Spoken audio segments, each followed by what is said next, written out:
సింపుల్గా చెక్కేస్తారు. Hi guys, welcome back to my channel. So India వెళ్తున్నారా? అయితే స్కై స్కానర్లో చీప్గా ఉందని చెప్పి, లేకపోతే కాస్ట్ తక్కువ ఉందని చెప్పి సౌదీ ఫ్లైట్స్ బుక్ చేసుకుంటున్నారా? అయితే బ్రో ఒకటి ఎక్స్పీరియన్స్ చేశాడు, అదేంటో తెలుసుకుందాం దండి. ఆల్కహాల్ ఎందుకు? సౌదీ ఎయిర్లైన్స్ ఆఖరికి తీసుకుపోవడానికి లేదు. ఆఖరికి ఫ్లైట్లో కూడా ఒక పెగ్ కూడా ఇవ్వరంట. మీరు ఇండియా వెళ్ళేటప్పుడు మామ ఒక బాటిల్ తీసుకురా అని అన్నప్పుడు, లేకపోతే ఇంట్లో వాళ్ళకి తీసుకెళ్దాం అనుకున్నప్పుడు నేను సౌదీ ఎయిర్లైన్స్ బుక్ చేసుకున్నాను అయితే చెప్పారనుకో, చెక్కేస్తారు. సింపుల్గా చెక్కేస్తారు. బాటిల్ తీసుకురాకుండా నువ్వు ఇండియా ఎందుకు వచ్చావరా అంటారు. There is one possibility, either duty free.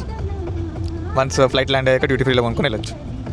So ఇండియాలో దిగిన తర్వాత అక్కడ రాజీవ్ గాంధీ ఇంటర్నేషనల్ ఎయిర్పోర్ట్లో డ్యూటీ ఫ్రీలో కొనుక్కొని వెళ్ళొచ్చు.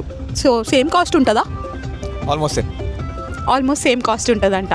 సో తక్కువ ఉందని చెప్పి సౌదీ ఎయిర్లైన్స్ అయితే బుక్ చేసుకోకండి. ఇఫ్ ఇన్ కేస్ ఆల్కహాల్ తీసుకెళ్ళాలనుకుంటే, ఆల్కహాల్ తీసుకెళ్ళేది ఏం లేకపోతే బుక్ చేసుకోవచ్చు, ప్రాబ్లం అయితే ఏం లేదు. అప్ అండ్ డౌన్ నీకు ఎంత పడ్డది బ్రో?